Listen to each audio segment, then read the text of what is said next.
I never thought buying my first home would turn into a family drama that would reshape my entire relationship with my parents.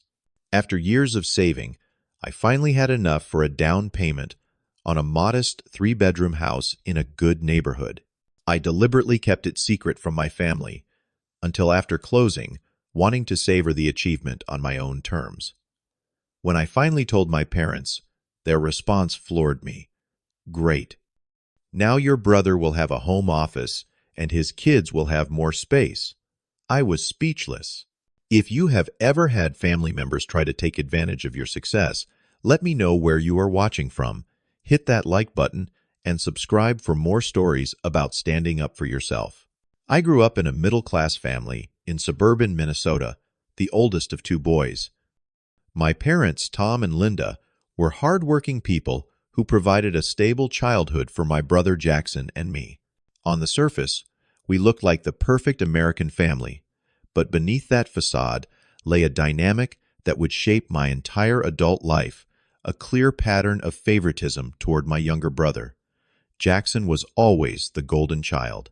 3 years younger than me, he had a charismatic personality and big dreams that my parents enthusiastically supported. When he wanted to join an expensive travel hockey team, they found the money. When he needed a car for his 16th birthday, they bought him a nearly new Ford, while I had worked summers to afford my 10-year-old Chevy. I never resented him personally.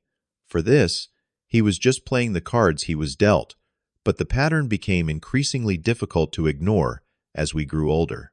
The real problems began when Jackson entered adulthood, and the safety net never disappeared. His first venture, after dropping out of community college, was a food truck that failed within 6 months.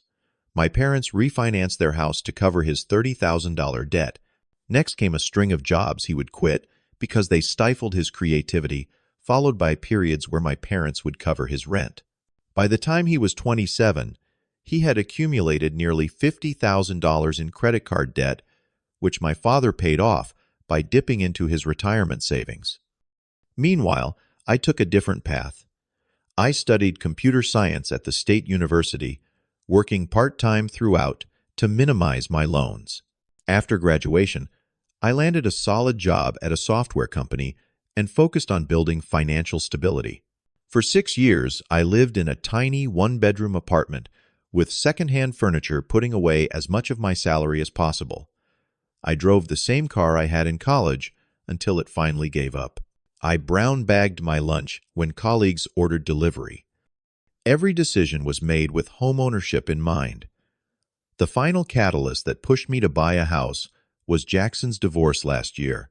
His wife, Amy, had finally had enough of his financial irresponsibility and left, taking their 2 kids, Emma and Tyler, ages 7 and 5.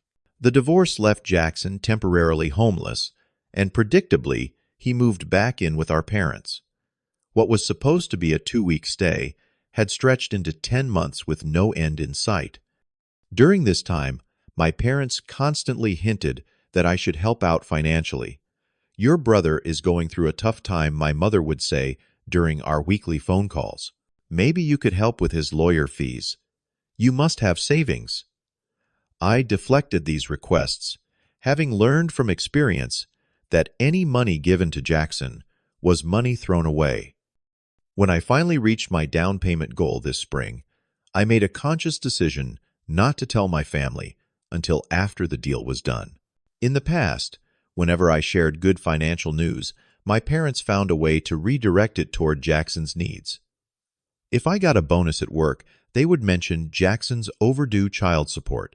If I mentioned saving for retirement, they would bring up how Jackson had no savings at all. I wanted just once to enjoy a milestone without it becoming about my brother.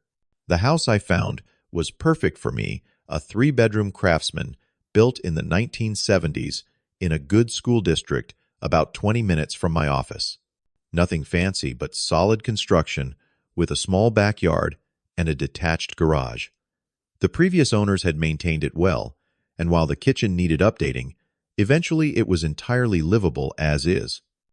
At $340,000, it stretched my budget, but remained within reason for my salary. Closing day was one of the proudest moments of my life. Standing in the empty living room with the keys in my hand, I felt a sense of accomplishment that brought tears to my eyes. That first night, I slept on an air mattress in the master bedroom, surrounded by just a few boxes, feeling truly independent for the first time in my life. For 2 weeks, I settled in buying essential furniture and setting up my home office in one of the spare bedrooms. I planned to use the third bedroom as a guest room eventually. Each decision I made, from the color of the shower curtain to the placement of the television, felt significant. This was my space, created on my terms without anyone else's input or expectations. When I finally felt ready to share my news, I invited my parents over for Sunday dinner. I planned to cook for them and give them a tour, hoping that presenting the house as a fait accompli would prevent any attempts to recenter the achievement around Jackson. I was wrong. I spent all day Sunday preparing for my parents' visit. I made my father's favorite pot roast with carrots and potatoes, baked fresh dinner rolls, and even splurged on an expensive bottle of red wine. I wanted everything to be perfect when I revealed my new home. They arrived at 5 o'clock sharp.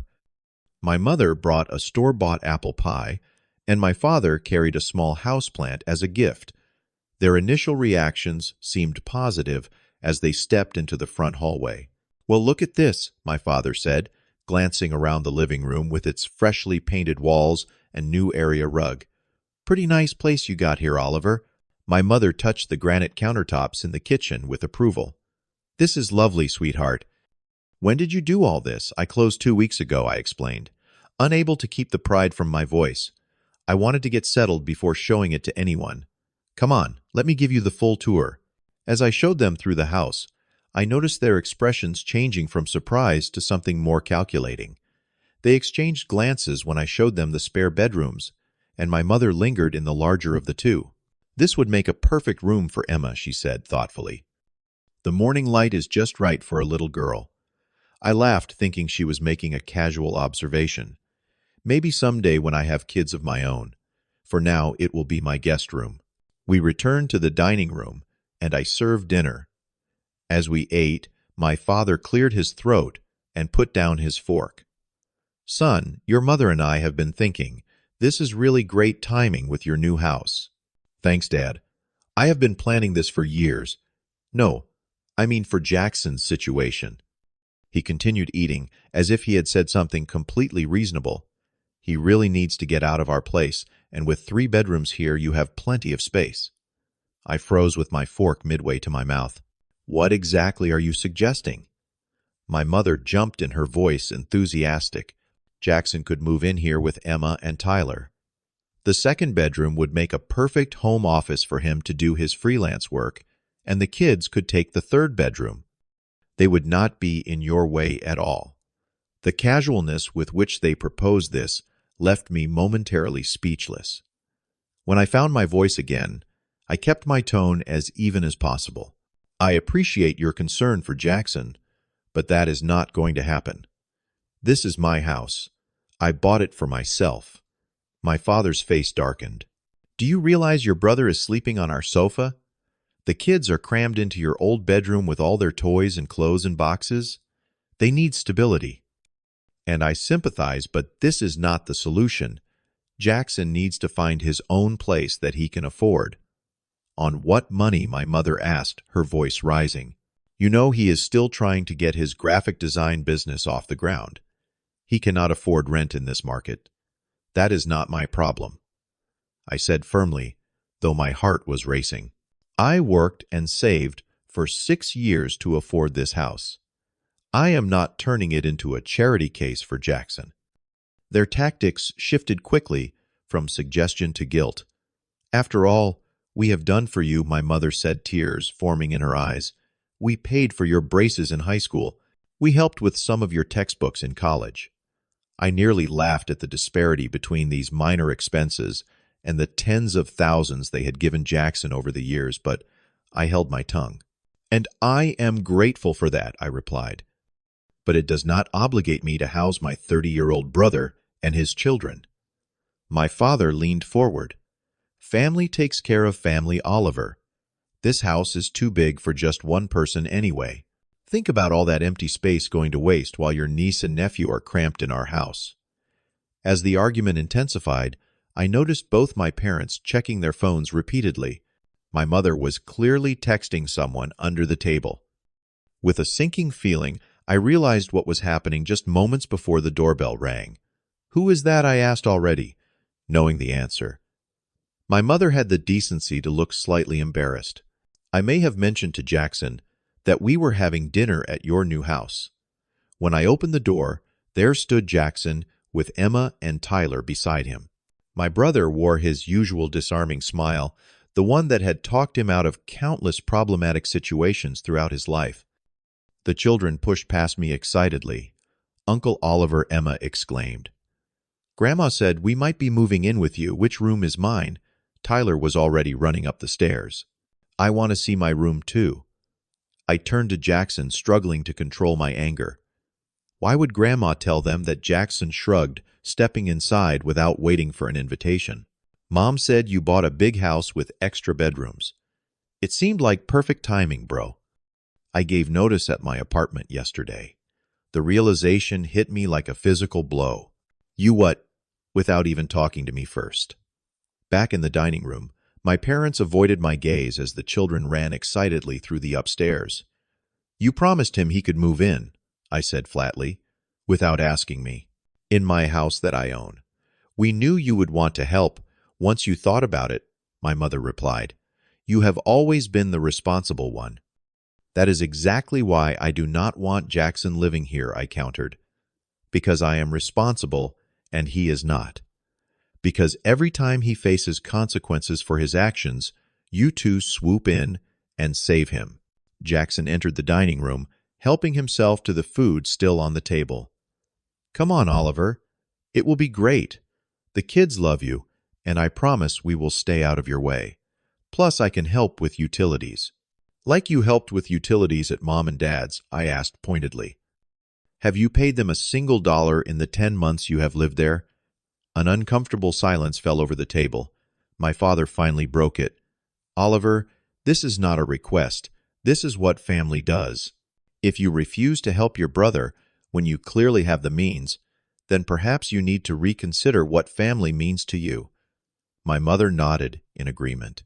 "If you are too selfish to share your good fortune with your own flesh and blood, then maybe you are not the son we raised." Their ultimatum hung in the air: help Jackson or be considered no longer part of the family. The emotional manipulation was so blatant, it actually helped clarify my thoughts. "I think you should all leave," I said quietly. "This discussion is over. Jackson is not moving in. The children are not moving in. This is my house purchased with my money, and I alone decide who lives here." "You cannot be serious," my mother gasped. "I have never been more serious in my life." I stood up and walked to the front door, holding it open. "Please leave. Now." They left in a flurry of angry words and slammed car doors. As their vehicles pulled away, I stood in my doorway, shaking with a mixture of anger and grief, wondering if I had just destroyed my relationship with my family forever. The days following that disastrous dinner were some of the most difficult of my life. My phone buzzed constantly with texts and calls from my parents and Jackson. I eventually muted their conversations, unable to bear the continuous guilt trips and accusations. "You are tearing this family apart with your selfishness." Read one text from my mother. "The kids were crying all night about not getting their new rooms," Jackson wrote. My father was more direct. "No son of mine would turn his back on family like this." The campaign extended beyond my immediate family. My aunt called to tell me how disappointed she was in my behavior. My parents' next-door neighbor, who had known me since childhood, sent a Facebook message asking why I was refusing to help my own brother in his time of need. It seemed my parents were telling anyone who would listen about my betrayal. The barrage took an emotional toll. I found myself lying awake at night, replaying the confrontation and questioning my decision. Was I being selfish? Did having a 3-bedroom house obligate me to share it? Was I a bad son, a bad brother, a bad uncle? The doubt crept in during quiet moments, making me wonder if standing my ground was worth the cost. At work, I struggled to concentrate, and my performance suffered. My team leader noticed and pulled me aside after a meeting where I had been particularly distracted. "Everything okay, Oliver? You have not been yourself lately." I gave him a sanitized version of the situation, leaving out the most painful details. To my surprise, he nodded with immediate understanding. Family dynamics can be brutal. My wife's sister tried something similar when we bought our cabin. Suddenly, we were the bad guys for not making it a communal family property. His validation helped, but the real turning point came 3 weeks after the confrontation. I was unpacking some final boxes that had been sitting in the garage, items from my childhood that my parents had given me when I moved out of their house years ago. Among them was a box of old family photo albums. Sitting on my living room floor, I flipped through the photos chronologically. A pattern emerged that I had never noticed as clearly before. My birthday parties always featured Jackson opening presents alongside me. My high school graduation photos showed my parents looking prouder of the straight-A certificate Jackson had received that same week in middle school. Even my college graduation dinner had somehow become about Jackson's announcement of his first business idea. It was all there in fading Kodak prints, the lifelong pattern of my achievements being overshadowed by Jackson's needs. I had been conditioned since childhood to put his requirements before my own desires to be the responsible one who sacrificed so that Jackson could shine. This house situation was not an isolated incident, but the continuation of a family dynamic established decades ago. That realization brought both clarity and anger. I was 32 years old and had spent my entire life being the good son who never caused problems, who saved responsibly, who did not ask for bailouts. And my reward was an expectation that I would continue to sacrifice indefinitely. The next day, my phone rang with a number I did not immediately recognize. It turned out to be my cousin Sophia from my mother's side, who I had always been friendly with, but never particularly close to. "Oliver, it is Sophia. I heard what is happening with your family, and I wanted to call to say I support you." Her words took me by surprise. "You do?" "Absolutely. The same thing happened to me when I got my nurse practitioner license and started making good money. Suddenly, I was expected to fund family vacations and loan money to uncles I barely knew. Setting boundaries made me the family villain for 2 whole years. We talked for over an hour. Sophia shared her own experiences with our family's unhealthy patterns and how she had managed to establish boundaries without completely cutting ties. Her support gave me strength I desperately needed. "You are not crazy, Oliver," she assured me. "What they are asking is completely unreasonable. Stand your ground." I was just beginning to regain my emotional footing when disaster struck again. 5 weeks after our confrontation, I returned home from work to find a moving truck parked in my driveway and Jackson directing 2 friends as they unloaded boxes onto my front lawn. I slammed my car to a stop and jumped out. "What the hell do you think you are doing?" Jackson looked up, not even having the decency to appear embarrassed. "Hey, bro. Thought I would get started moving in the essentials. Dad said you just needed time to cool off." "Dad said what?" My voice rose enough that my next-door neighbor peered over the fence curiously. I made myself absolutely clear. "You are not moving in here, ever." "Come on, man," Jackson said, lowering his voice and glancing at the neighbor. "Do not make a scene. The kids are coming with Mom later. Their school stuff is in these boxes."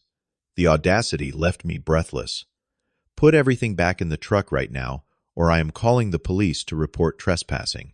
"You would not call the cops on your own brother," he scoffed, but I could see uncertainty in his eyes. I pulled out my phone and began dialing. "Try me." Jackson signaled his friends to stop unloading. "This is ridiculous. Mom and Dad said you would come around. They said you just needed to see we were serious." "I am serious too," I replied, still holding my phone ready to call.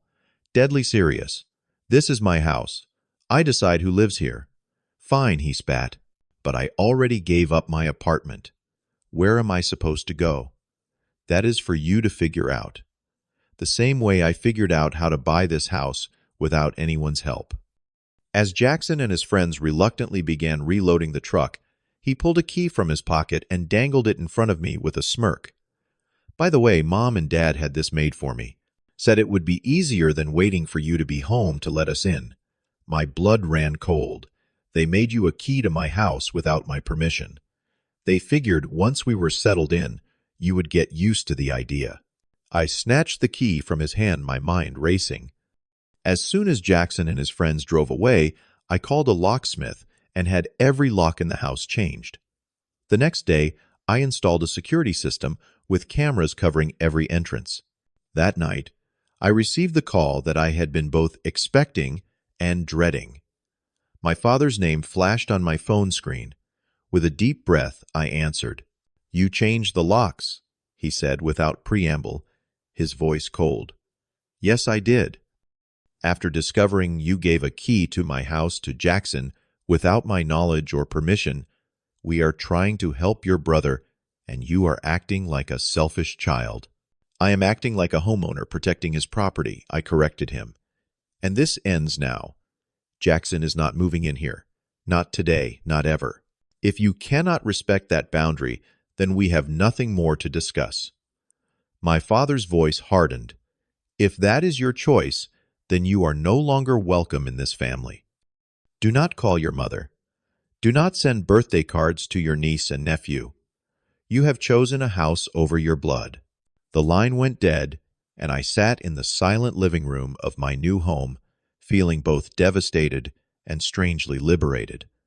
I had finally broken the pattern that had defined my entire life. 3 months passed with almost no contact from my immediate family. The silence was painful, but with each passing week, I found myself more comfortable in my decision and in my home. The space that had briefly been the center of such conflict became my sanctuary. I focused on making the house truly mine. I painted each room, planted a vegetable garden in the backyard, and slowly furnished each space with items that brought me joy. The second bedroom became a comfortable home office, where I worked remotely 2 days a week. The third bedroom evolved into a combination guest room and small gym. Without the pressure to accommodate others against my will, I could create exactly the environment I wanted. More importantly, I began building new support systems. My next-door neighbors, a couple in their 40s named Mark and Jennifer, invited me to their backyard barbecue, where I met several other people from the neighborhood. We started a tradition of Thursday night poker games that rotated between houses. My relationship with Sophia deepened into a genuine friendship. She visited my house and brought housewarming gifts, practical items like kitchen tools and comfortable throw blankets. We discovered a shared interest in hiking and began exploring local trails together on weekends. At work, I opened up more to my colleagues. What had previously been casual workplace relationships developed into genuine friendships as I joined their fantasy football league and occasionally met them for happy hour after work. When I hosted a small dinner party for my birthday, I was touched by how many people showed up with thoughtful gifts and warm wishes. Through Sophia, I heard updates about Jackson. To my surprise, he had finally taken responsibility for his situation. With the reality that neither our parents nor I would solve his housing problem, he applied for a government assistance program that helped divorced parents find affordable housing.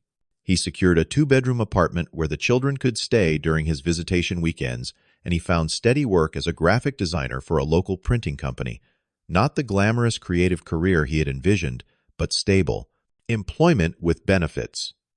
The first sign of thawing from my parents came in the form of a text from my mother 3 months after our confrontation. It was brief, but significant. "I miss you. What you did still hurts, but you are my son, and always will be." I responded simply, "I miss you too. I am open to talking when you are ready to respect my boundaries." 2 weeks later, my father reached out with an awkward invitation to meet for coffee. Our first meeting was tense and brief, but it opened a door. Over the following weeks, we established a fragile new relationship based on clearer boundaries. No unannounced visits to my house. No financial entanglements with Jackson through me. Respect for my independence and decisions. It was not easy. Old patterns threatened to reassert themselves with every interaction. My mother occasionally made passive-aggressive comments about the empty rooms in my house. My father sometimes referred to me as the rich brother when Jackson was struggling. But I remained firm, ending conversations when they crossed lines and reinforcing boundaries consistently.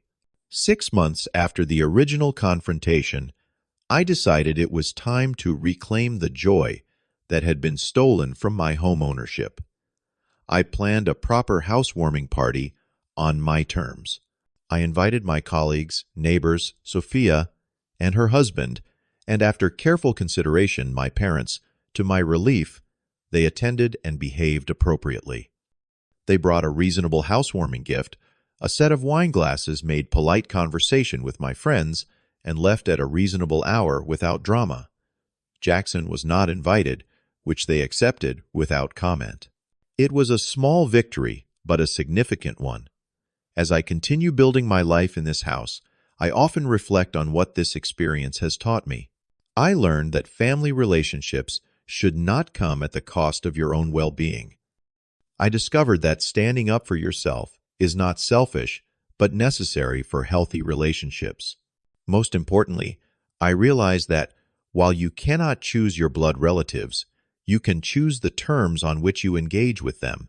The most unexpected benefit has been a new sense of confidence that extends beyond my family relationships. I find myself speaking up more at work, pursuing hobbies I had put aside, and even beginning to date again after years of focusing solely on financial stability. Breaking free from the role of family enabler has allowed me to discover who I truly am outside of that dynamic. My relationship with my parents remains complicated. We are slowly rebuilding trust, and there are good days and difficult ones. Jackson and I have spoken only briefly, usually when I occasionally FaceTime with my niece and nephew to maintain that connection. The children were initially confused about why they could not live in Uncle Oliver's big house, but they have adjusted well to their father's new apartment. Through it all, I have come to understand that true love does not demand the sacrifice of your individuality or boundaries. My home remains my own space, a physical manifestation of my independence and self-respect. When I walk through my front door each evening, I feel a sense of peace that no amount of family approval could provide. Have you ever had to set difficult boundaries with family members who felt entitled to your success? I would love to hear your experiences in the comments below. If this story resonated with you, please hit the like button and subscribe to my channel for more real-life stories about navigating complicated family dynamics. And if you know someone who might be struggling with similar family pressures, share this video with them so they know they are not alone. Thank you for listening to my story. And remember, creating healthy boundaries is not just an act of self-preservation, it is an act of self-love.